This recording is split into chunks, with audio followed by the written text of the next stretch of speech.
SKELLY, vinyl junkie in a digital age, presents 50 years of Iron Maiden.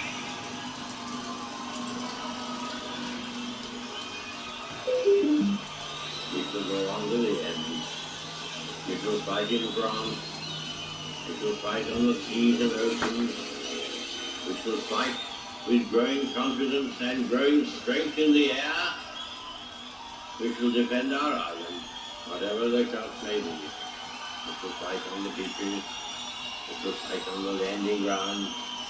We shall fight in the fields and in the streets. We shall fight in the hills. We shall never surrender.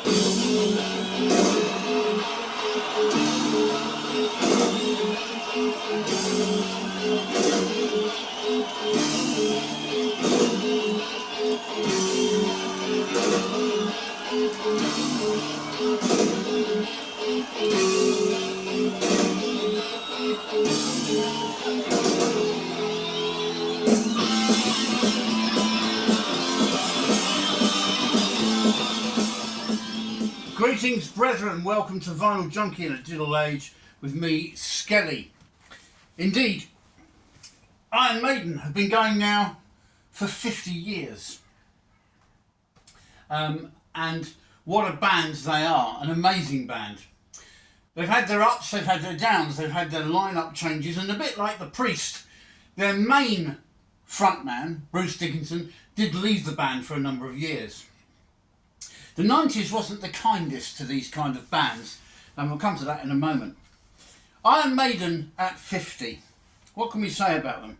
They're an English heavy metal band, and they were formed in East London as long ago as 1975, when I was 16. But I didn't become aware of them, and nor did most people, I don't think, until the 1980s. And I was in a band called The Angels Reply, and my band was heavily influenced by Iron Maiden, because our bass player, Kipper Hawkin, otherwise known as Neil Hawkin, was an Iron Maiden nutter. We couldn't write a song unless it had something Iron Maidenish about it. It might have been the lyric, it might have been the guitar sound, or whatever. And we had very rudimentary equipment, so we weren't very good, and we barely knew how to write a song, let alone perform one. But we tried, and as I said, Iron Maiden was a big influence on us because of Kip. Another big influence because of our guitarist Mick Butcher was Leonard Skinner. And although they're a very different kettle of fish in terms of style, they were another heavy band. The 70s had spawned Led Zeppelin, Deep Purple, Black Sabbath, of course, often regarded as the godfathers of heavy metal genre.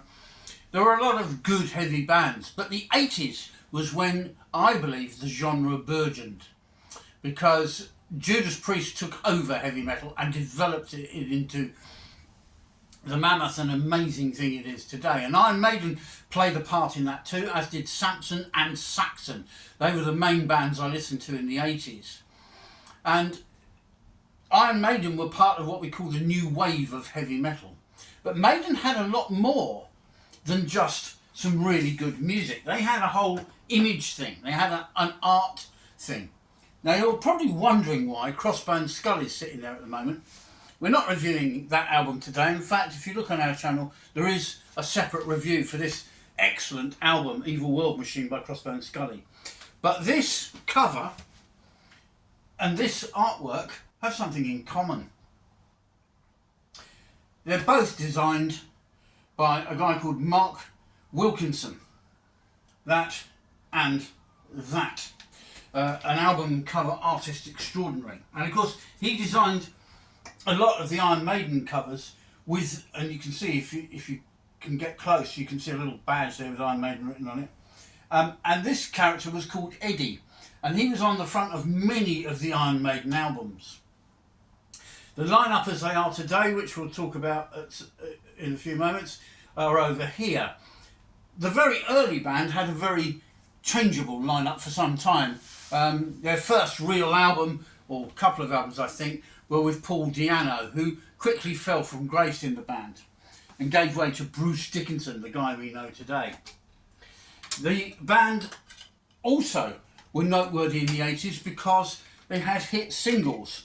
Heavy metal was now a very definite genre. There was a thing called hair metal. Protagonists of that were people like Rat, Poison, big hair, almost girly, with lots of hairspray. Maiden weren't one of that fold.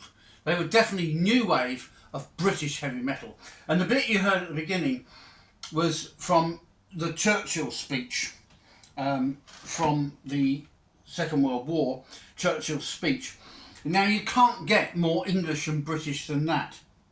And the band even sang their own, I don't know, British anthems, which at the time resonated well. Today they would probably be politically incorrect.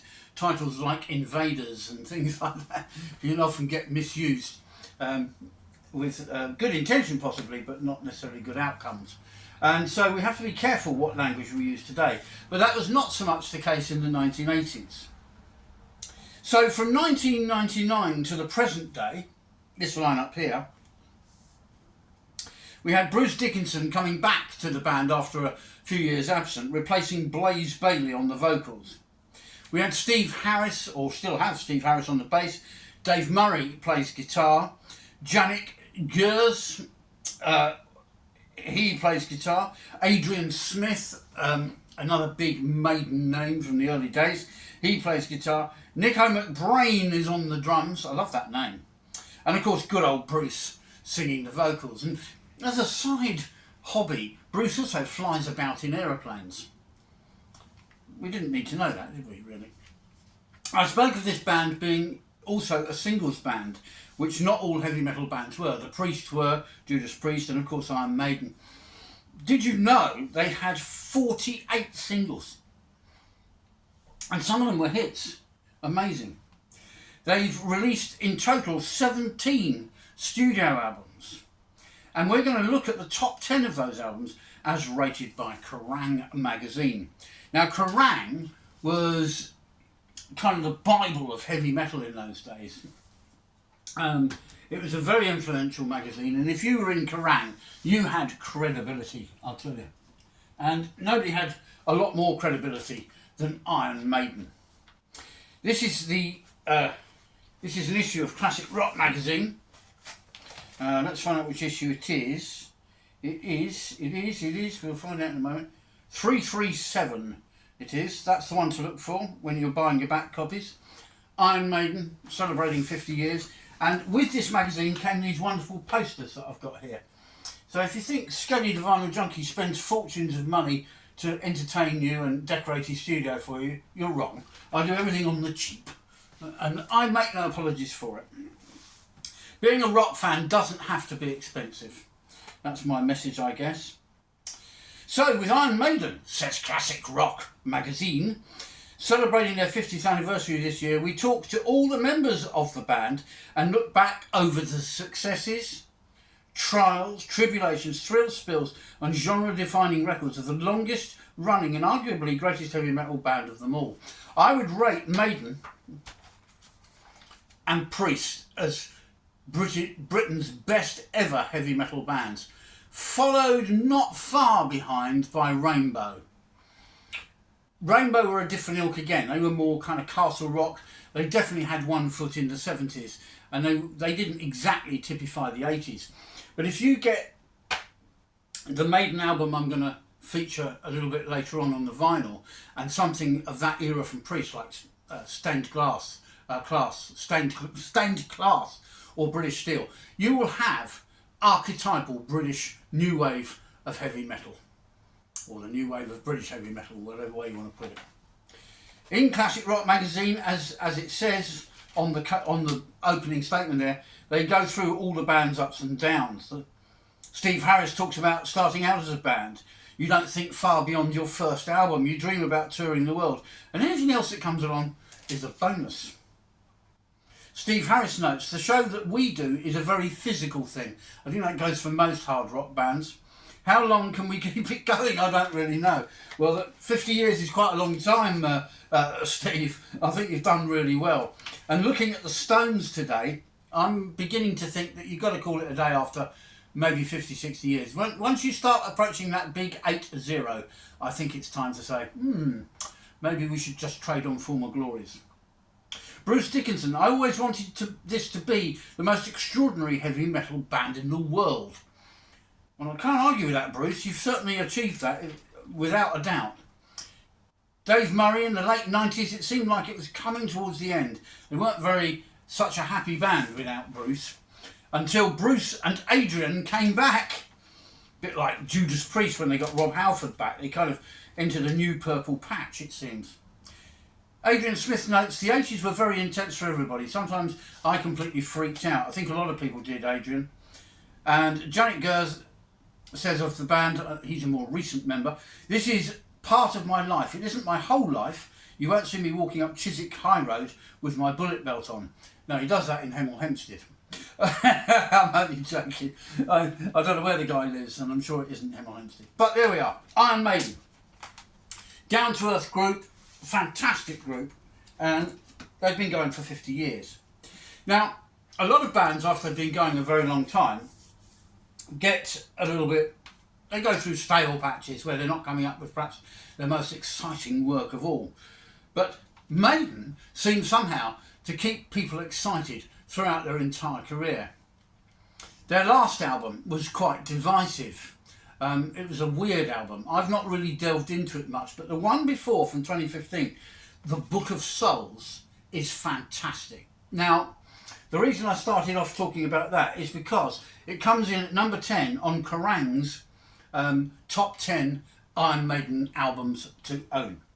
It's the 16th album. It came out on the Parlophone record label. They were no longer with EMI. It was released in September 2015. And it's their first ever double CD album with over 92 minutes of music on it. And that makes it their longest one as well. As you can see, Eddie is a little bit different on the cover of this record. This album, right, in 2015, bear in mind physical format was becoming less valued, less purchased. People were into their streaming and downloading of what I call fresh air. This album topped the charts, the album charts of different kinds, particularly the rock charts, in 24 countries. And if you tune to radio stations like a Planet Rock radio, for example, you'll hear, every now and again, Iron Maiden. And not just the old glories, but some stuff from albums like this. So, having topped the album charts in 24 countries, this album became quite a big album for them, and it got played a lot on rock radio stations. It also features a different type of Eddie by Mark Wilkinson. He's featured here as a Malayan warrior on the artwork. And the album was produced by Kevin Shirley and Steve Harris. So there you are. I've told you a bit about it. I think the one to listen to now, a bit of, is the title track. So I'm going to put the CD on. But while I'm putting that on, let me show you the artwork on the CD itself. And in a moment, as we're delving into this record and hearing a bit of Book of Souls, I'll show you the booklet that comes with it. It's a really good album. And I'm not the biggest Iron Maiden fan. I don't claim to be knowledgeable. I don't claim to be an expert on them. And I certainly haven't followed them slavishly like some of my favourite bands. But I love them. And whenever I hear them, I feel a sense of British pride. Well, I don't see anything wrong in that. So let's try a bit of Book of Souls, shall we? Let's get that going. Starts off beautifully. I love the intro to this. Listen to that. Isn't that lovely?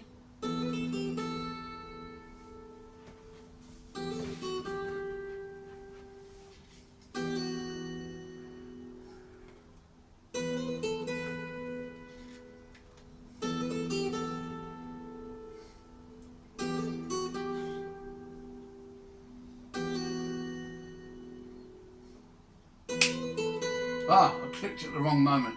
Can you hear the synthesizer coming in?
That's Bruce Dickinson after they'd been going for 40 odd years. He wasn't the most remarkable of vocalists, as you can hear.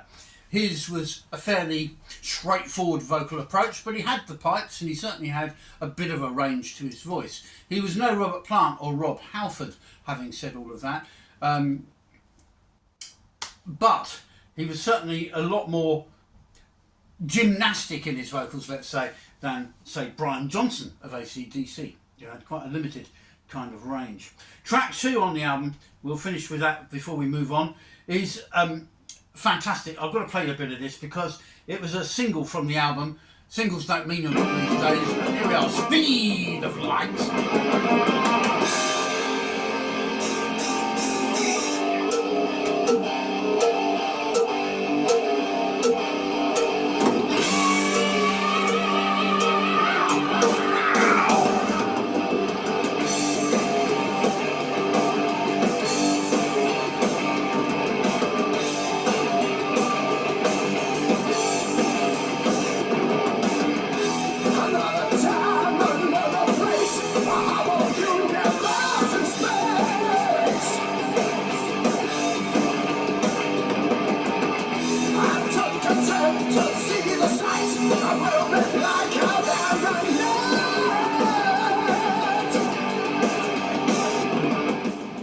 One of the things I always loved about Iron Maiden, and this goes right through their catalogue, anything I've ever heard by them, is their lyrics. This one, Speed of Light.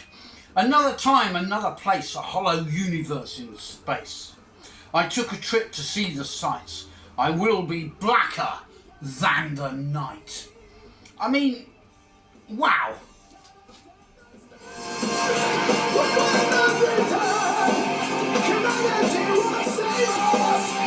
The speed of light, shadows in the stars, will not return. Humanity won't save us, we slip into the night.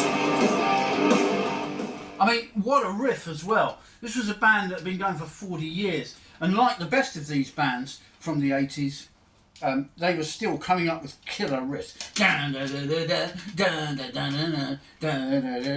I love that riff on that track, Speed of Light. This is, albeit a double album, which you might think is a bit over the top. Check this one out if you haven't already, because it's actually not over the top. It's a bit like buying 2 albums at once. If I put it like that, it doesn't sound so unwieldy, I suppose is the word. Right, so we move on. Yes, this is a collection which I think is absolutely essential. I guess today's review is to have an appreciation of Iron Maiden. This is your essential kit. I think you need a recent album to hear how relevant they still sound. I think that's a good one to get, Book of Souls. And we will no doubt be recommending some others in a moment when we read out Kerrang's top 10. Another one I recommend is the Somewhere Back in Time, best of 1980 to 1989. Their biggest selling period, quite frankly, was that period from 1980 to 1989. And when I look at the track list on the back of this record, I'm astonished at how many hits and best-ofs they had out. Most of these tracks I'm going to read to you now were hit singles. No joke. So they were up there with the ABBAs and the Cocteau Twins or whatever they were called, and Midure and all that lot, Ultravox, Depeche Mode. These guys were selling alongside them. Incredible. So here we have Aces High, which you heard a bit of earlier. 2 Minutes to Midnight, fantastic track. The Trooper. There was actually a beer, an Iron Maiden branded beer called The Trooper. And, you know, a lot of people go, oh, it's just a name. It was actually quite a nice beer because I used to drink it. And it was very nice. Wasted Years, Children of the Damned. I mean, some of these sound like titles of horror films, don't they? Absolutely fantastic. The Number of the Beast, we'll be coming to that at some point. Run to the Hills, one of the most catchiest ones they ever put out. And it didn't abandon their core values. This was very important with bands like Judas Priest and Iron Maiden. Having hit singles was quite important because it meant it showcased their albums to another audience. It meant they got radio airplay, which in those days was really important. And that was because albums were what made money. So yes, the albums enticed to get bums on the seats at the shows, but they actually made money in their own right. You could profit from making records in those days. That slowly changed. The axis of that switched during the 90s, when it then became more profitable to have bottoms on seats, and the albums were a way of enticing you to buy a ticket because they had something new out.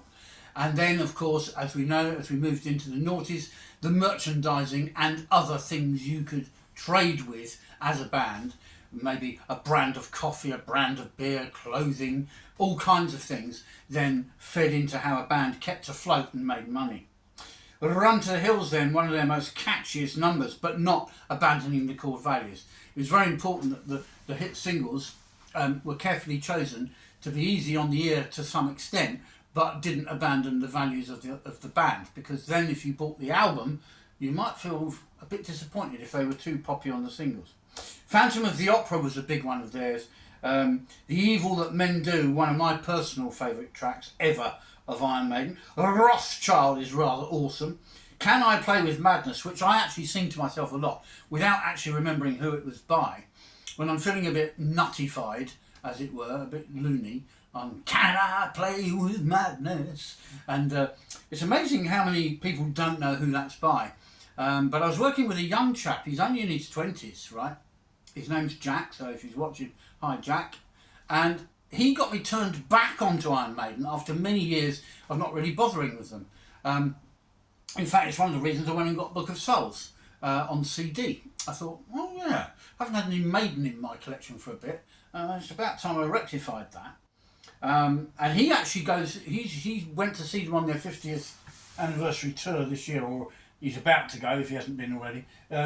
His dad got tickets because his dad's a Maiden fan. And this is the great thing about bands like this, they can unite young and old, which I love. Metal is a genre for all ages. There's no barriers with metal. And it's a community, as Rob Halford loves to keep reminding us.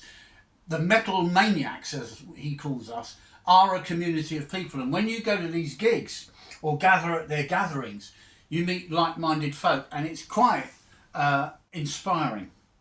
So also on this greatest of album, if you like, Power Slave, Hallowed Be Thy Name, another big hit single for them in that period, and a track actually called Iron Maiden. We'll come back to that shortly because we're going to carry on going through some other stuff that Kerrang recommends as part of their top 10.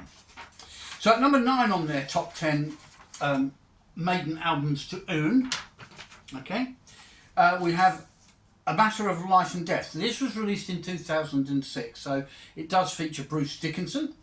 I think the best of their albums were all the ones done with Bruce, by the way. This album is a war-inspired epic, and it's on my list of albums to get and possibly review in 2026. It's rated as quite a classic of its own kind. Number 8 on the list goes back to 1992. The 90s were not kind to bands like Priest and Iron Maiden, and line-up changes were quite frequent among these kind of bands. Saxon, Samson, all of them had a rough time in the 90s because music taste was changing. The priorities on how you promoted music were changing. MTV was now seen as a bit yesterday, so that wasn't featuring so much, because Iron Maiden originally in the 80s were the darlings of MTV, as were most of the bands of that period. So Fear of the Dark came out towards the end of Bruce Dickinson's tenure in 1992. Bruce wanted to do some other stuff, he'd had enough of doing this. So they were starting to feel like they were getting a bit stale, I think, if truth be told. And it was his last album, as I said, Bruce's last album, until he rejoined the band in 1999. So a hiatus of some 7 years. And yet Fear of the Dark drew upon many of their 80s values that had stood them in good stead. And so it came across as a defiant, quite modern metal album, but with a lot of 80s kind of hallmarks and touchstones and familiarities. But it came out in the era of grunge and Kurt Cobain. Now, grunge was a genre in itself, one which I liked as well. I've got wide taste, me, and you probably think I'm a bit of a traitor, loving something from Seattle when I was an Iron Maiden and Judas Priest fan. But I thought grunge was great, and there were some good things came out of it. But here, with Fear of the Dark in 1992, Iron Maiden were definitely, thanks to Bruce still being with them, I think, holding their own lyrically and in sound. It was a good album, and another one I should get my hands on. Killers I had back in the day. This came from 1981. And Paul Di'Anno was still very much part of Maiden at this point. He was on the lead vocals. And despite Sound's music paper, they were very influential, by the way. Most music press was. You had Sounds, NME, as I said, Kerrang. There were loads of influential publications in those days. And you bought them as magazines or kind of like newspapers. Sounds was more like a tabloid newspaper in its format. So Sounds only gave it 1 star, the Killers album. But it was a tighter and crisper Iron Maiden. That Maiden LP that really has stood the test of time. It's now looked back upon as quite a classic album. I don't have it because I didn't like Paul Di'Anno. I'm not going to pretend to like something I don't. I wasn't very keen on him. As I said, I was in a band of my own, a very rubbish band, and our bass player was forever playing albums like Killers. And it was a good album, but Paul Di'Anno grated a bit. Better was to come. Anyway, number 6 on Kerrang's top 10 Iron Maiden albums that you should own is Brave New World from the year 2000. You note there's quite a lot of more recent records turning up on their recommendation. This is because Iron Maiden never really got rusty. Oh, that's awful, isn't it? They should have been stainless steel, shouldn't they? Stainless steel Maiden.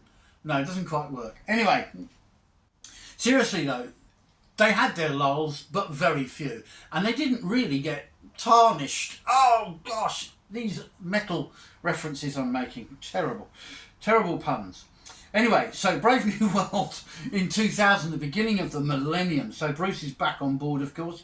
And despite dwindling audiences, because this was a point where the bigger rock bands were struggling to get the bums on the seats, and the albums were yielding less and less in terms of income and profit. This was a comeback for Dickinson, producing an instant classic album. Number 5 on their top 10 list is Peace of Mind from 1983. This, in the fans' view, was definitive Iron Maiden, I'm told. And it had the definitive Maiden lineup, with new drummer Nico McBrain producing a worthy 80s new wave of British metal type album. It competed well with the hair metal of the time, which was up and coming. It was on rotation on MTV, songs from these albums, the singles. So it really was an exciting period to be into heavy metal and into music in general. And this album really cemented the group's biggest metal band in the world reputation. This really sort of got a lot of play, it got them out there, and it was heralded. And of course, the artwork we've been chatting about, Wilkinson's artwork, was huge. I mean, it was everywhere. And when you went to the record shop, it was so exciting when you came across a Maiden album, an Iron Maiden, because it always had amazing artwork like this. Number 4, also used as a title for this greatest hits package, as it were, Somewhere in Time. So this was from 1986, so they'd had a run of big selling albums, and they were becoming the biggest British band metal band, and then often called the biggest metal band in the world. I would say Priest were kind of with them on that. Somewhere in time then, from 1986, was them trying to stay relevant.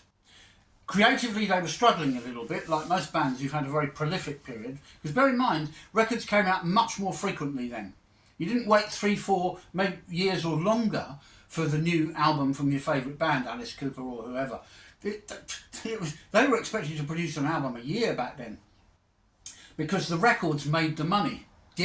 See how things have changed, right?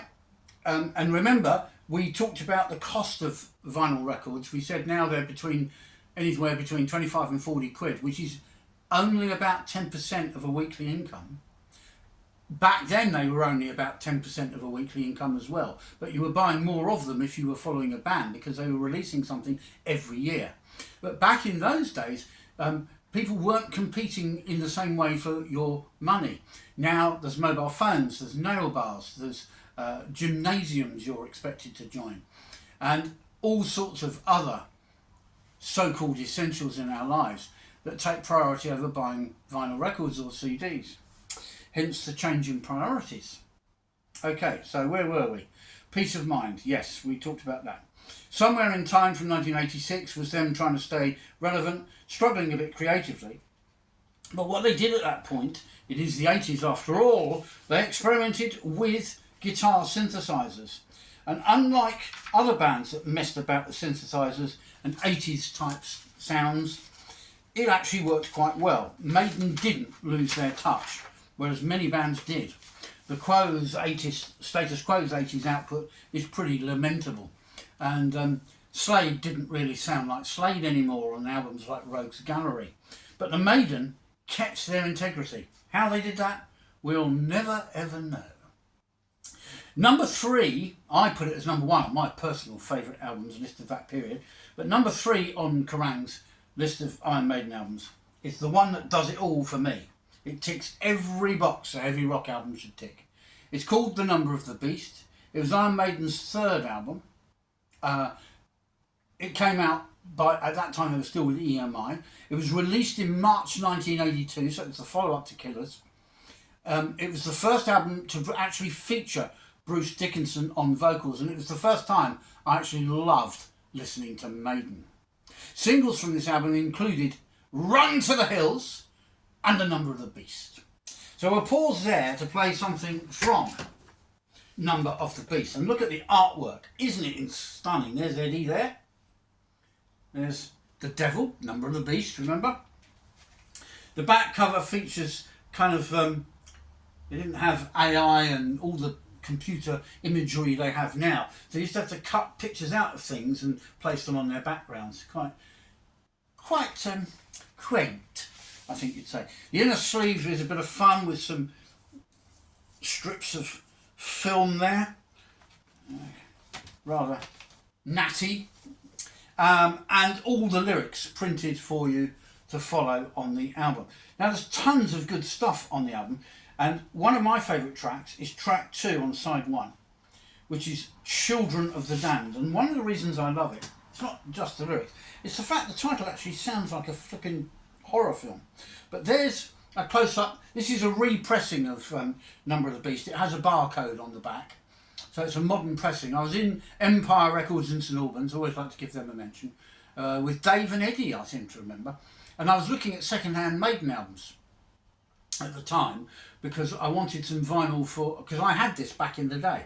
And I wanted a vinyl copy of this album for this review, and for me to play as well. And so I was looking through the racks, and I pulled out a second-hand copy. It was like £26. I said, oh blimey, the sleeve's a bit rough. And then he said, yeah, they do fetch good money, old Iron Maiden albums. He said, if you want a nice copy of that, I've got a brand new one for 25 quid. There you go.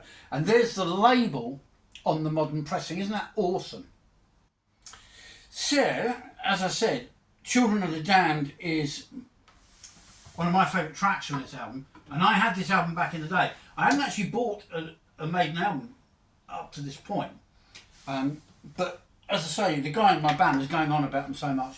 I was hearing them on the radio, I was hearing them on MTV, and I was getting to like them rather a lot. has to be said. So we're going to try and line that one up. That seems to be the end of another track, so that's good. Children of the Damned then, from Iron Maiden, Number of the Beast.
A very powerful record in those heady days of the 1980s when heavy metal really meant something. And of course, a lot of the stuff I'm playing you, they still play to this day. So, Number of the Beast then, a fantastic record. It's my favourite Iron Maiden album, and it's the reason it's the only one I've got on vinyl. I've got some of the others on CD as well, but I couldn't find them when I went to look for them. I've got such an archive of stuff, it's often hard to find things. Mainly their compilations. Number 2 on the top 10 Kerrang list of Iron Maiden albums that you should have includes Power Slave from 1984. This album is really worth having, and I've got it on CD. It has a 14-minute epic called Rime of the Ancient Mariner.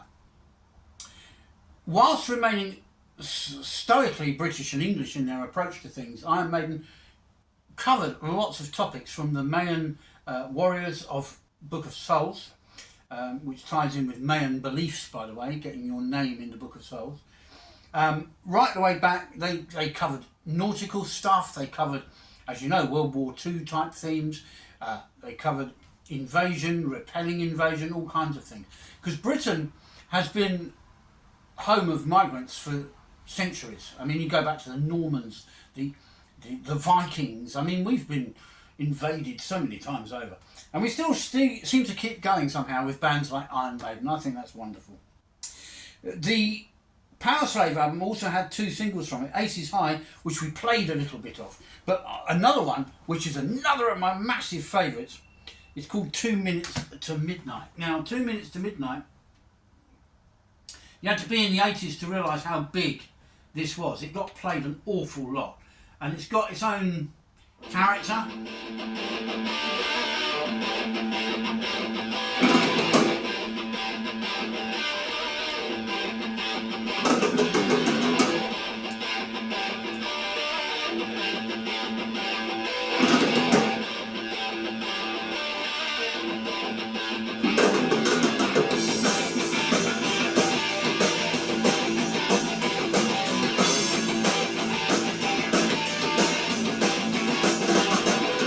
Can't forget us.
Another thing I forgot to mention that I loved about Iron Maiden was the relentlessness of the sound. It doesn't matter if it's Book of Souls, it doesn't matter if it's 2 Minutes to Midnight, from the excellent Power Slave album.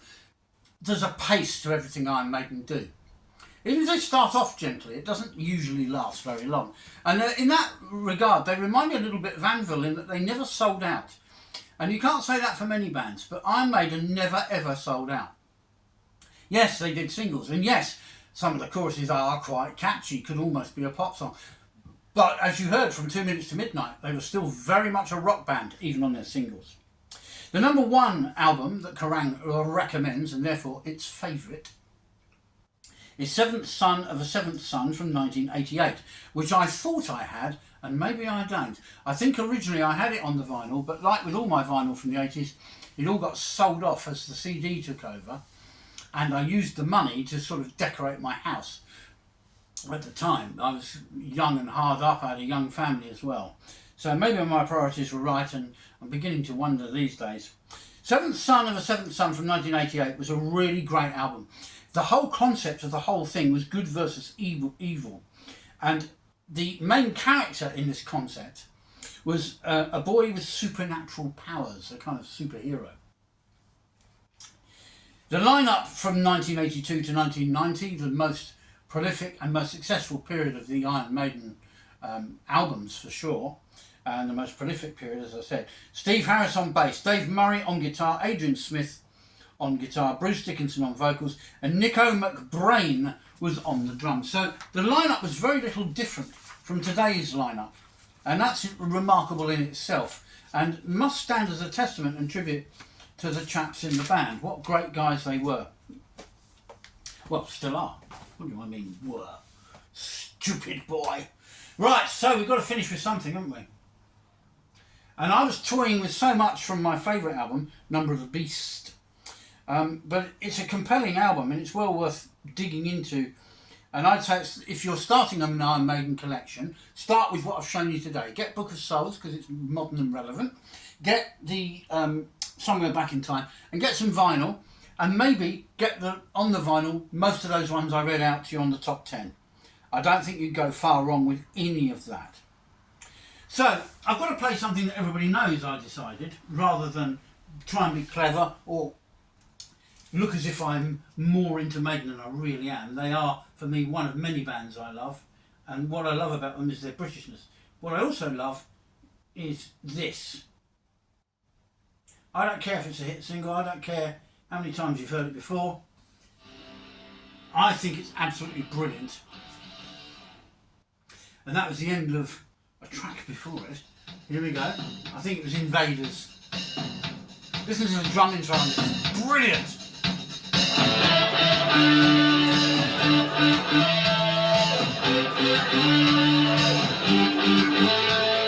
White man came across the sea. He brought us pain, misery. He killed our sides, he killed our creed, he took our pain. Why is so mean? We fought him hard, we fought him well. Out of the flames, we gave him hell. But when he came to us again, oh, there we have the victory. Wow! Running through those clouds of barren waste, galloping out on the plains, chasing the redskins back to their holes, fighting them at their own game. Out of our freedom to stand in the back, we the children, cowards and dead. Ride to the hills, ride for your life, ride to the hills, ride for your life. The greatest heavy metal band of all time, certainly one of the contenders, and they're British. That makes me very proud. Keep on rocking, keep on subscribing, putting comments. I don't get many comments. I must be doing everything perfectly, because you never comment. Challenge me. Iron Maiden. going for 50 years. Run to the hills. I'm running to the hills now. Cheery bye.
Wow!